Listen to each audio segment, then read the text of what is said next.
Hello ladies and gentlemen, welcome to another Magic the Gathering deck tech for the Ixalan season of Standard. Today I'm going to be bringing you a Sultai brew that harkens back kind of to what was my favorite deck in the last season of Standard, which was a Sultai Reanimator build. Unfortunately we lost some key pieces to that, so I had to go for more of a control-y deck with sort of like a Reanimator sub-theme, if you will. But anyway, without further ado, let's get right into it. Starting with, as always, the land base. There's 25 lands in the deck. Starting off with 5 swamp, 2 island, and 1 forest. Next up we have 2 Ifnir Deadlands, the uncommon desert from Our Devastation that says tap for colorless, or tap for 1 life, pay 1 life, add a black, or tap 2 colorless and 2 black and tap it and sacrifice the desert to put 2 -1/-1 counters on target creature and opponent controls. Activate this ability only as a sorcery. Next up we have proxies. I don't actually own any Drowned Catacombs yet. I didn't manage to pull any in any of my packs, and my local game store got clean out of them on Friday, so I wasn't able to get any. These are Submerged Boneyards. These are standard legal because they were in the Tezzeret Planeswalker deck, but these are proxies for Drowned Catacombs, so if you have any Drowned Catacombs, that's what would be in this slot. So there's 3 of them.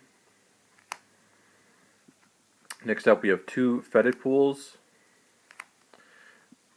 2 Botanical Sanctums, and a full playset of Blooming Marsh. I would also I'm only running 3 Submerged Boneyards, but if you had a playset of Drowned Catacombs, you would be running 4 of the Catacombs and 3 Blooming Marshes, but I'm running a playset of Blooming Marshes. And then finally 4 Aether Hubs, just for color fixing. As I said, there's 25 lands in the deck. Moving on to creatures, there are 15 creatures in the deck. Starting off with a playset of Gifted Aetherborn. For 2 black, it's a 2/3 Death Touch lifelink, just a good value creature.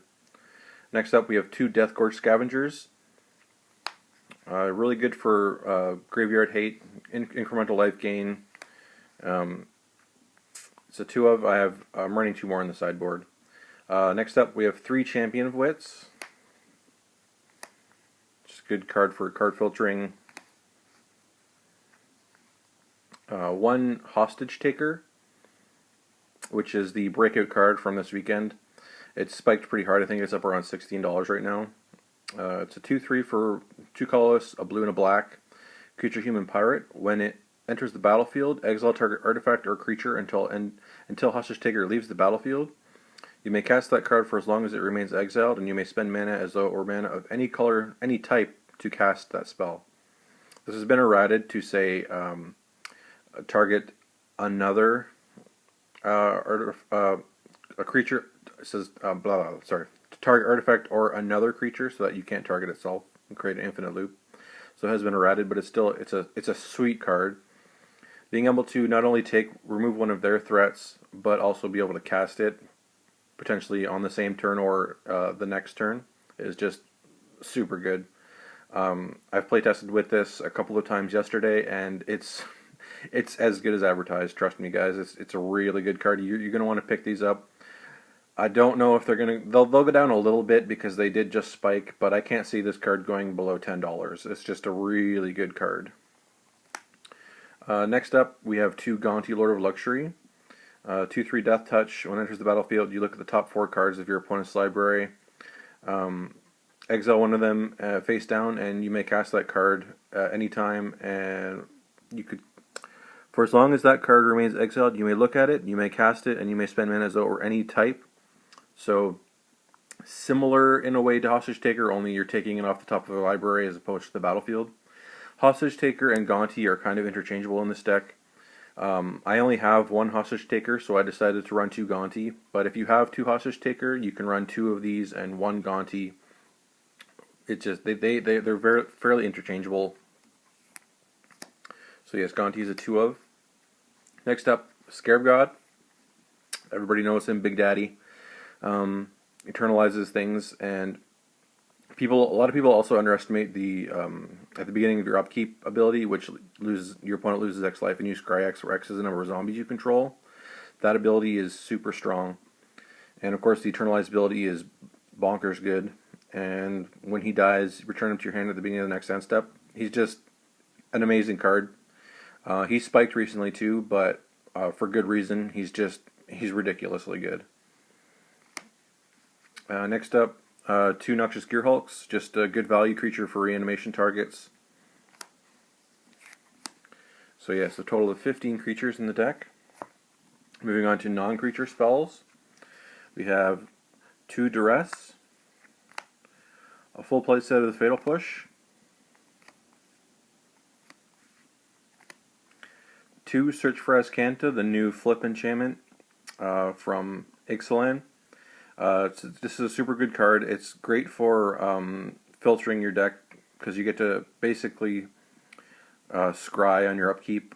I guess you basically explore, only you don't really have a creature to put a counter on, because you look at the top card of your library on your upkeep, and you can then put it into your graveyard or leave it on top of your library. So it's great for card filtering, and when it flips, it's also a pretty decent utility land, allowing you to tap for blue or tap for 2 colorless and a blue, tap it, and then look at the top 4 cards of your library, and you may put a non-creature, non-land card into your hand. Next up, we have 2 Walk the Plank, the new removal spell. Sorcerer Speed kind of hurts this card, but it's a really good catch-all. Well, assuming your opponent isn't playing Merfolk, which aren't really seeing a lot of play right now. It's just a decent 2-mana removal spell. Next up, we have a full playset of Strategic Planning. Again, it's just a good card filtering, and it's good for putting certain reanimation targets into your graveyard. Next up, we have 3 Vraska's Contempt. This is another card that saw some healthy play this last weekend. It's just a decent catch-all. 4 mana, 2 black, 2 colorless. Exile target creature or planeswalker, and you gain 2 life. The little bit of life gain too is nice, but the fact that it exiles is really nice, because it gets rid of all the gods. And of course, it's a instant speed removal for planeswalkers, so it is a 3 of. Next up, 2 of Liliana Death's Majesty. For a reanimator strategy, she's pretty much an auto-include. She pluses to make a zombie, which is really nice because she protects herself with her plus ability.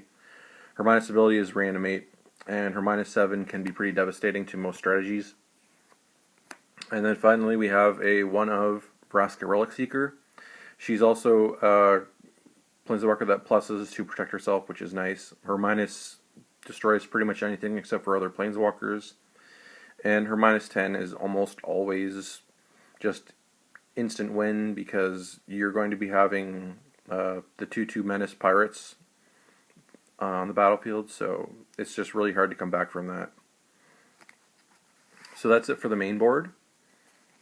Now moving on to the sideboard, which as always the sideboard is highly suggestive. It depends heavily on what your local meta is, but there are some cards that really fit into every sideboard strategy, such as Negate. Running Negate is a 3 of in the sideboard. Lost Legacy is something that might not be right for you, but for me, it's pretty essential, because I face blue-white approach control, and I just like to have a way of, if my opponent taps out, say for their first approach for the second sun, I can then Lost Legacy and not have to worry about getting countered, and I could just get rid of all of their approaches right then and there.